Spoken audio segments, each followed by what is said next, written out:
Your ability to connect with the mother should be directed towards the cosmos. It should inspire. It should awaken your higher consciousness. Connecting with life as mother is the most sweetest, most beautiful, most easiest form to ever connect.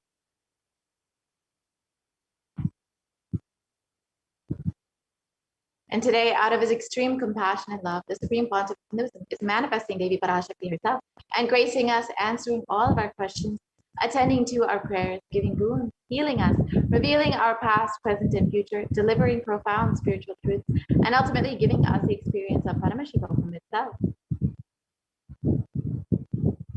So let us understand what is the Bhava Samadhi Darshan that we will be experiencing today.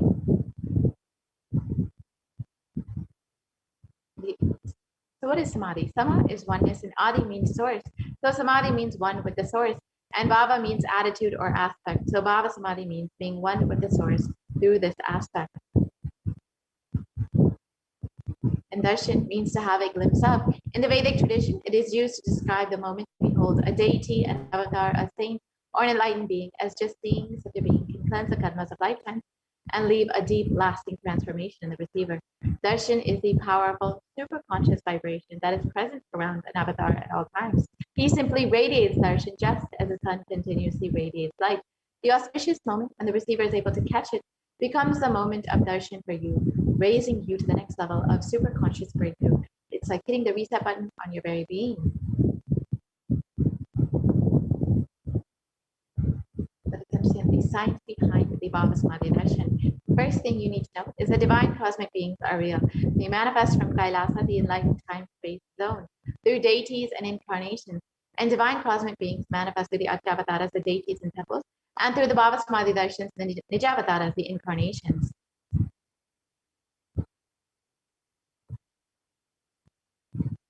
The Bhava Samadhi darshan is the science of the Nijavatara, manifesting Paramashiva, the consciousness. It is where formless, the being of Paramashiva, expresses through the Divya Sharira, the light body, and manifests as the Nijavatara, the physical form, the embodied form, for us to experience Paramashiva.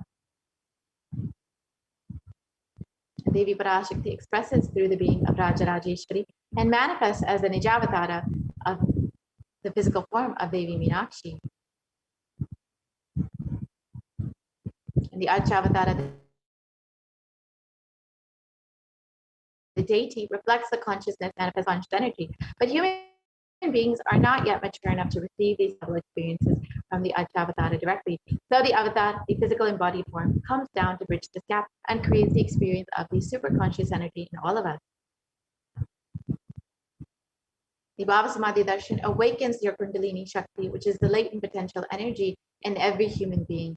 This influx of superconscious energy visibly slows down the aging process and improves immunity to disease. During the darshan, the whole brain comes alive, turning into a superconductor of conscious energies that heals, empowers, and transforms our lives. During the Bhava Samadhi darshan, our neurons mirror that of the avatar. The mirror neurons activate and process all the observed movements or information of the avatar just by seeing. That is, the entire body can silently and without moving receive what is happening elsewhere through a process of direct observation, experiencing the superconscious energy radiated by the avatar. The Akashic readings are not predictions, they are readings from the cosmic archives. Beyond space, creation and destruction happen simultaneously. In the dimension of time, stars see past, present, and future. And because Akashic records are stored in the Akasha, the space dimension, there is no past, present, and future. That is why what you call as happened, yet to happen, are clearly already recorded. So let us understand who is the Supreme Pontiff of Hinduism, the divine cosmic being who is manifesting Devi Parashakti for each and every one of us.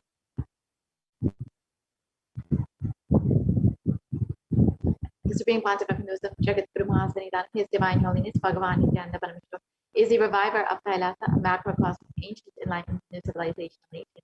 The Supreme Pontiff of Hinduism is the 1008th incarnation of Paramashiva, as per Hinduism, recognized by his predecessors, who are enlightened masters and adepts.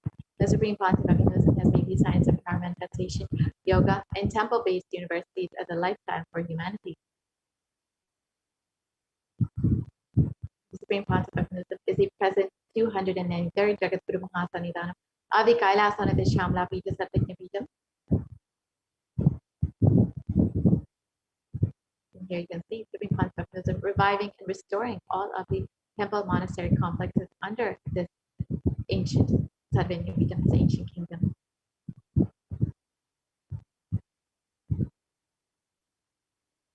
And the Supreme Pontiff of Hinduism has also been declared as the successor of the Arunachala Sarvanya Pitham by his Guru Parampara at the age of 16 on the 24th of May 1994. And the Supreme Pontiff of Hinduism has founded the mission, the Nityananda Sangha, to revive Kailasa internationally in 1999. And on the 4th of November 2002, the Supreme Pontiff of Hinduism founded the Adi Kailasa Sarvanya Pitham at the age of 24. And on the 1st of January 2004, the Supreme Pontiff of Hinduism was declared as the successor of the Bhagyanagara Shivpura Sarvanya Pitham at the age of 29.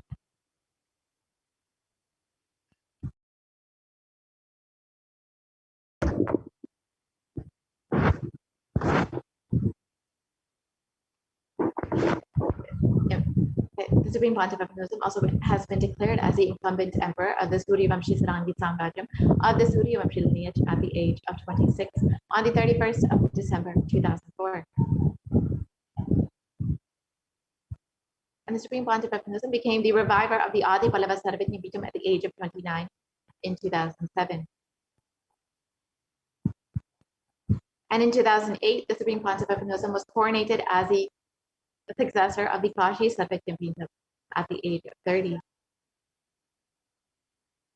And in 2013, the Supreme Pontiff of Hinduism was officially coronated as the Mahamandaleshwar of the Mahanirvani Pada, the largest apex monastic order and the youngest Mahamandaleshwar at the age of 35.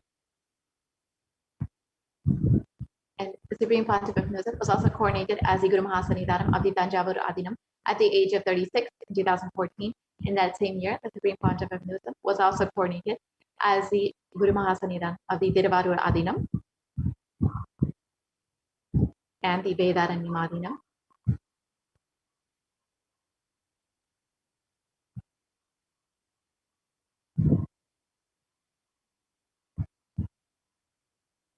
And the Supreme Pontiff of Hinduism in 2015 was coronated as the Guru Mahasannidhanam of the Dharma Bhakti Swargapura Adinam at the age of 37.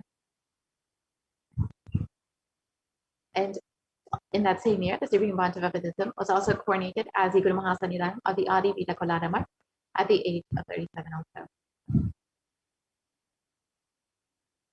And in 2014, the Supreme Pontiff of Hinduism was elected as the Supreme Pontiff of Hinduism by a congregation of over 1,000 Hindu pontiffs or leaders at the age of 36. And the Supreme Pontiff of Hinduism is revered as the most prolific, most viewed guru in the digital world, read and watched by over 1 billion followers in Hinduism. And Kailasa is the world's greatest digital Hindu nation with over 1 billion views. You can connect to Kailasa via Facebook, Instagram, YouTube, Twitter, and all the other social media platforms. And over the last 27 years, the Supreme Pontiff of Hinduism has contributed relentless humanitarian services and initiatives, including free vegetarian food banks, medical services, natural disaster relief, women empowerment initiatives, conflict resolution, peace initiatives, sustainable Hindu practices through various international agencies and bodies.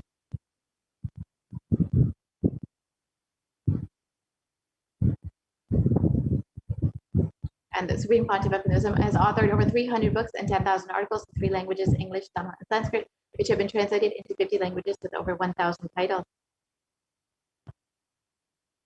Here you can see just a few of them: Tamil, Spanish, English, French. And the Supreme Pontiff of Hinduism has over 20 million copies of books and articles sold, read, and downloaded, and has established the largest Hindu university in the library with over 1 million books, 1 million Pali scriptures, and over 20 million digital books. And has over 10,000 hours of discourses and over 1 billion views on social media. And is respected as the foremost commentator of all the sacred scriptures, such as the Upanishads, the Bhagavad Gita, the Shiva Sutras, the Yoga Sutras, the Ashavakra Gita, the Jain Sutras, and many more. And the Supreme Pontiff of Hinduism is also honored as a leader of Hinduism, the most awarded internationally recognized Hindu leader, and most recently has been recognized by the California State Senate, the US Senate, and many congressmen across the US, and many leaders across the globe. And the Supreme Pontiff of Hinduism is acclaimed as one of the top 100 spiritually influential living personalities by Watkins Mind, Body, Spirit magazine.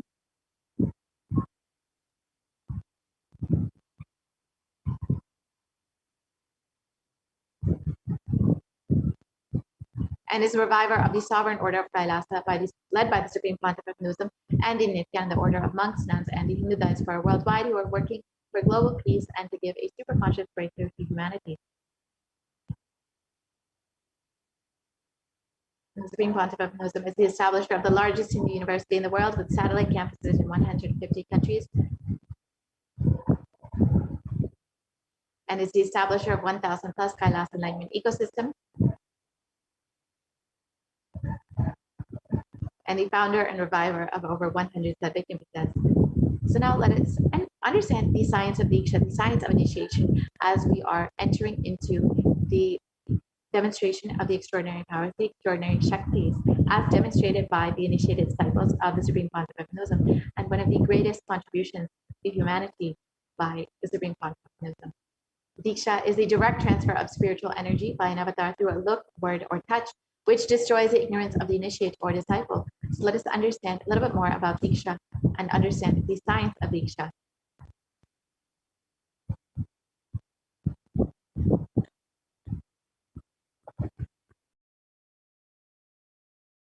A look, a word, a touch. Power of initiation. Diksha is the direct transfer of spiritual energy by an enlightened being through look, word, or touch. The traditional Vedic book Navaratneshwara states, Sarvasamapi dikshanam muktihi phalamakhanditam avirodhat bhavantyeva prasangyastu bhuktayaha. The main benefit of all initiations is moksha, enlightenment. As a side effect, health, wealth, leadership and well-being happen. And in Rudrayamala Tantra, Shiva says, Devi diksha vihinasya na siddhihi na cha sadgatihi tasmat sarva prayatnena guruna dikshito bhavet. The one who is not initiated does not attain liberation nor a better future. So by all efforts, one should get initiated by Guru. What is the science of initiation? Neuroscience has proved that the process of initiation floods the brain with energy. This is the superconscious energy of Kundalini, our own highest inner potential energy. As the Kundalini flows from the thalamus to the cortex, it sets up a powerful energy loop within the brain, which awakens the latent non-mechanical parts which we have never used before. With increasing levels of coherence, the whole brain comes alive, turning into a superconductor of conscious energies that heal, empower, transform our lives, bliss and fulfillment. Initiation creates high awareness, visualization, creativity. It also slows the aging process and improves the immune system. Kundalini awakening, healing experience, levitation, teleportation, materialization. Experience the power of initiation through a range of exclusive programs conducted at the ashram. Nityananda Dhyanapitham, Nityananda Nagar, Biddi, Bengaluru. Contact 97422 03311 82774 90091. Visit www.nityananda.org.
enlightened being through look, word, or touch.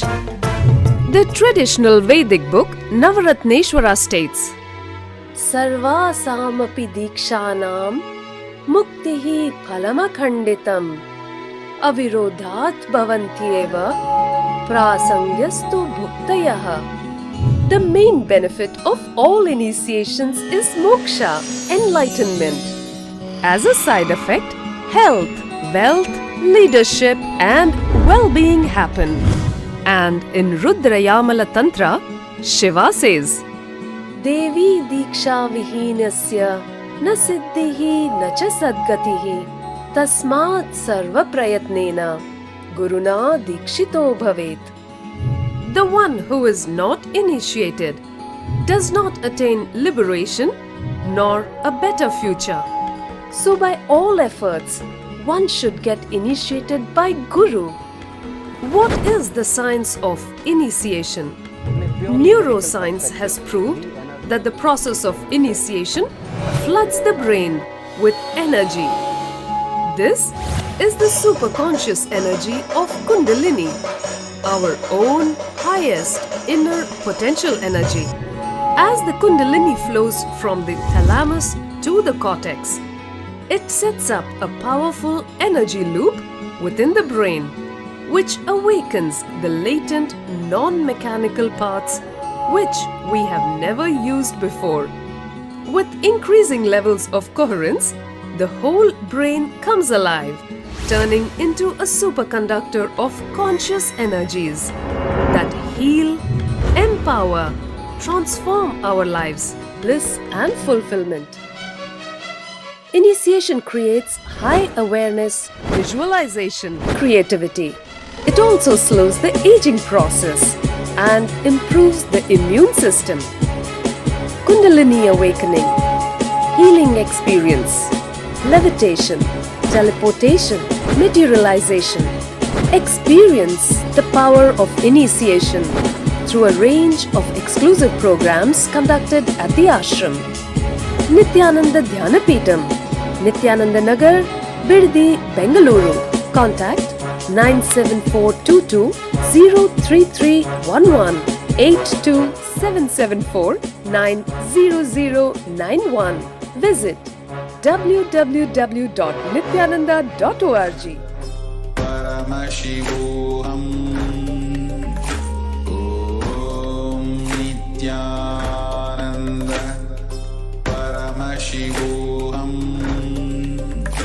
Om Nityananda Paramashivam Om Nityananda Paramashivam Om Nityananda Paramashivam Om Nityananda Paramashivam Om Nityananda Paramashivam Om Nityananda Paramashivam Om Nityananda Paramashivam Om Nityananda Paramashivam Om Nityananda Paramashivam Om Nityananda Paramashivam Om Nityananda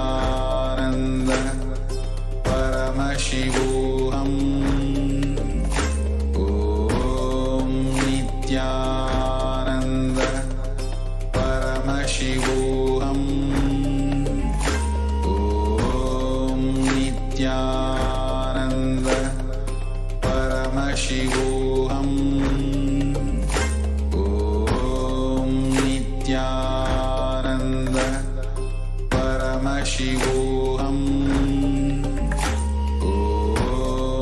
Nityananda Paramashivam Om Nityananda Paramashivam Om Nityananda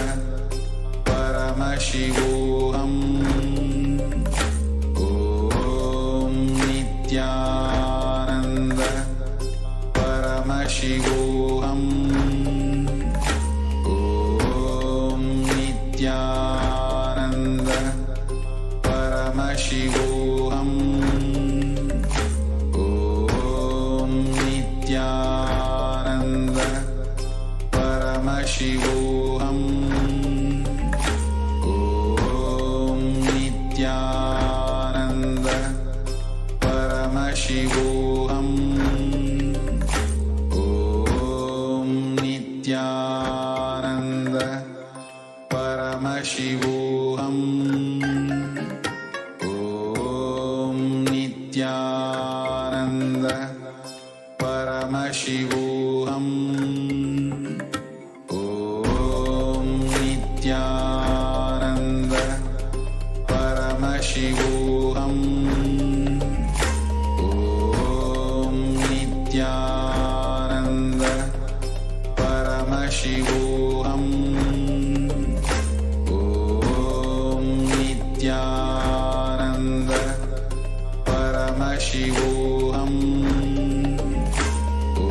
Om Nityananda Paramashivoham. Om Nityananda Paramashivoham. Om Nityananda Paramashivoham. Om Nityananda Paramashivoham. Om Nityananda Paramashivoham. Om Nityananda Paramashivoham. Om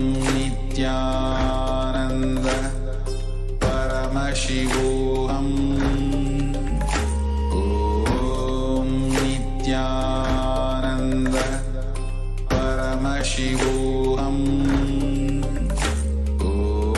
Om Nityananda Paramashivoham.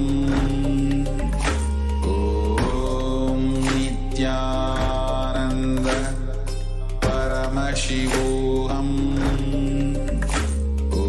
Om Nityananda Paramashivoham.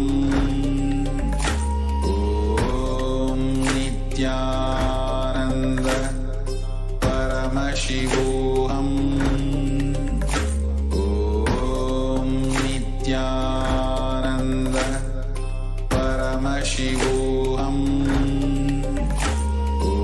Om Nityananda Paramashivoham. Paramashivoham.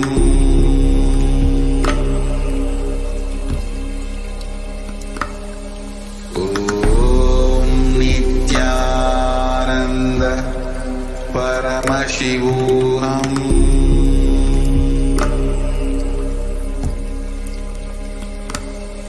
Om Nityananda Paramashivoham.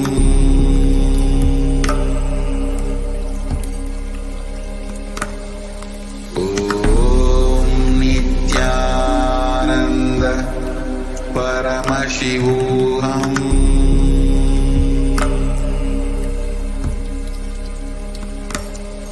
Om Nityananda Paramashivoham.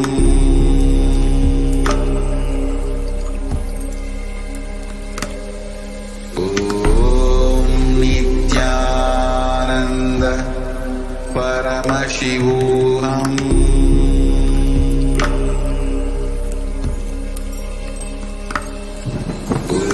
Om Nityananda Paramashivoham.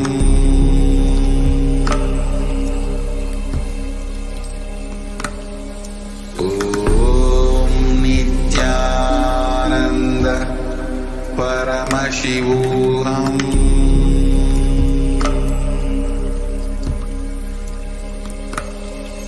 Om Nityananda Paramashivoham.